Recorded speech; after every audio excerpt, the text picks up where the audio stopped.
उसको एक साधारण तरीके से समाप्त करके टैक्स की आमदनी भी बढ़ा दी और एक तरह से लोगों को सहूलियत भी मिल गई। मैंने जो कुछ समझा कि आज से पहले हमारा टैक्स कलेक्शन 66-67 लाख हजार करोड़ रुपया था मंथली। आज देश का सौभाग्य है और आप सब बंधुओं को जो अपना इतना बड़ा शेयर देते हैं कि आज हिंदुस्तान में 1,67,000 करोड़ रुपया प्रति महीने के एवरेज पर देश का टैक्स कलेक्शन पहुंच रहा है। इसका मतलब जितना सरल करोगे उतना अधिक से अधिक लोग आसानी से टैक्स का पेमेंट करेंगे।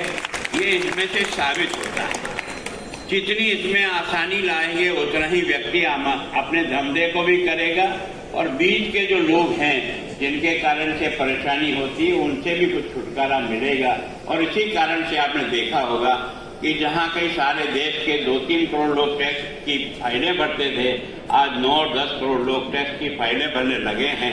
इसका मतलब इस देश का हर मनुष्य चाहता है, हर व्यक्ति चाहता है कि टैक्स का कलेक्शन सही ढंग से इकट्ठा हो, बिना किसी परेशानी के हो, दबाव के हो। और ये जिस प्रकार का जो व्यवसाय चलता था आज उसे बहुत कुछ मुक्ति मिली, 100% मिली ऐसा नहीं कह रहा हूं मैं, क्योंकि मैं भी आदमी के अंदर से आता हूं इसलिए थोड़ा बहुत तो अनुभव रखता हूं, लेकिन फिर भी कम से कम होने का प्रयास किया है। तो मैं सोचता हूं कि इसके कारण से भी, और सामान्यतः क्या है कि चैम्बर का सबसे बड़ा काम होता है अपने व्यापारी के हितों की रक्षा करने के लिए सरकार के बीच में और व्यापारी के बीच में एक सशक्त कड़ी के रूप में काम करने का काम चैम्बर का होता है। जो चैम्बर जहां पर भी इस तरह से एक्टिवली काम करता है वो निश्चित रूप से व्यापारी की समस्याओं को समझ करके और उसे हल करने का प्रयत्न करता है। और इसी कारण से मैं सोचता हूं सब लोग आपसे बराबर जुड़े भी रहते हैं और आपके हर कार्यक्रम में। अब आपने जैसे कहा कि चैम्बर में बहुत बड़े बड़े लोगों ने, मैं सोचता हूं 125 वर्ष की कोई संस्था हो और हिंदुस्तान का कोई व्यक्ति आपको नहीं जानता हो, ऐसा संभव हो नहीं सकता। और आपके कारण से ही बाकी जगह पर भी चैम्बरों का गठन होने लगा है। जगह जगह राज्यों में भी, जिलों में भी, संभाग में भी चैम्बर्स के गठन के कारण से आपकी इस लाइन को आपने चालू किया, उसके कारण से गांव तक के व्यापारियों को संरक्षण मिलने के लिए चैम्बर के सदस्य सभी जगह बनकर के एक तरह से सशक्त संगठन आज की तारीख में व्यापारी वर्ग का अगर खड़ा हुआ देश भर में तो उसका प्रारंभ आपने किया और जुड़ने का काम बाकी सब लोगों ने किया। तो मैं सोचता हूं कभी आप एक बार प्रयास करके देखिए कि चैम्बर्स के सारे हिंदुस्तान के लोगों को अगर एक जगह इकट्ठा किया जाए ना तो जगह उपलब्ध नहीं होगी जितने लोग आपके इस संगठन के माध्यम से इस संगठन को ताकत दे सकते हैं। मैं सोचता हूं कभी कभी आपको अपने संगठन की ताकत दिखाने का भी प्रयास करते हैं, क्योंकि हम सब लोग आपकी ताकत की भाषा समझते हैं, आपके भाषण की भाषा नहीं समझते। और इस कारण से भी अपना वर्चस्व और अपनी शक्ति का भी एहसास सब लोगों को समय समय पर होता है।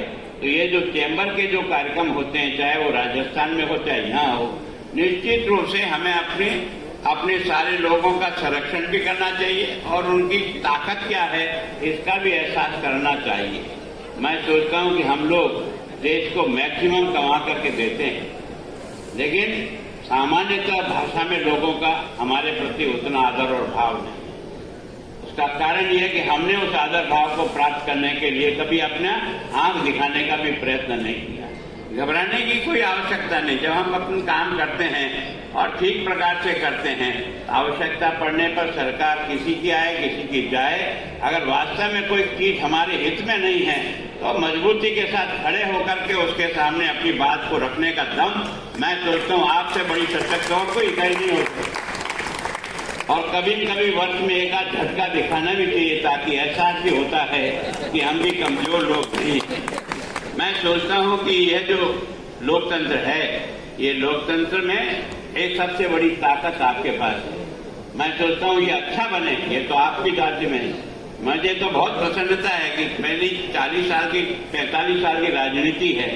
मैं भी ये सोचता था कि देश का जो कुछ भी है वो सारा का सारा पैसा तो भ्रष्टाचार की भट्टी में जलकर खाक हो जाता है।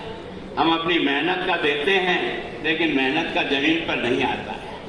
वो बीच ही रास्ते में रह जाता है। अब हम सब इतने समझदार होने के बाद भी अभी तक हम अपने लोगों को इस बात के लिए तैयार नहीं कर पाए कि भ्रष्टाचार की भट्टी में अगर जलाने की ताकत किसी में है तो मतदाता के पास है, किसी राजनीतिक पार्टी के पास नहीं है।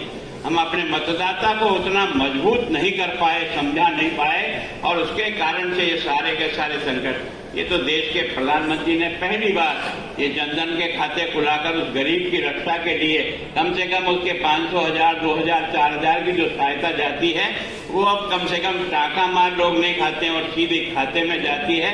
ये एक शुचिता इस देश में आने का काम शुरू हुआ है। ऐसी बाकी सब शुचिताएं भी धीरे धीरे आगे बढ़े। अगर देश को सबसे बड़ा खतरा दिखता है और महसूस करते हैं कि वास्तव में हमारे इस देश में अभी तक भी भ्रष्टाचार पर अंकुश नहीं लगा, भ्रष्टाचारियों पर भी अंकुश नहीं लगा। हम केस तो बहुत बड़े बड़े पकड़ते हैं और फुल पेज पर छप करके आता है, लेकिन अंततः जब उसका परिणाम देखते हैं ना तो जीरो में आ जाता है।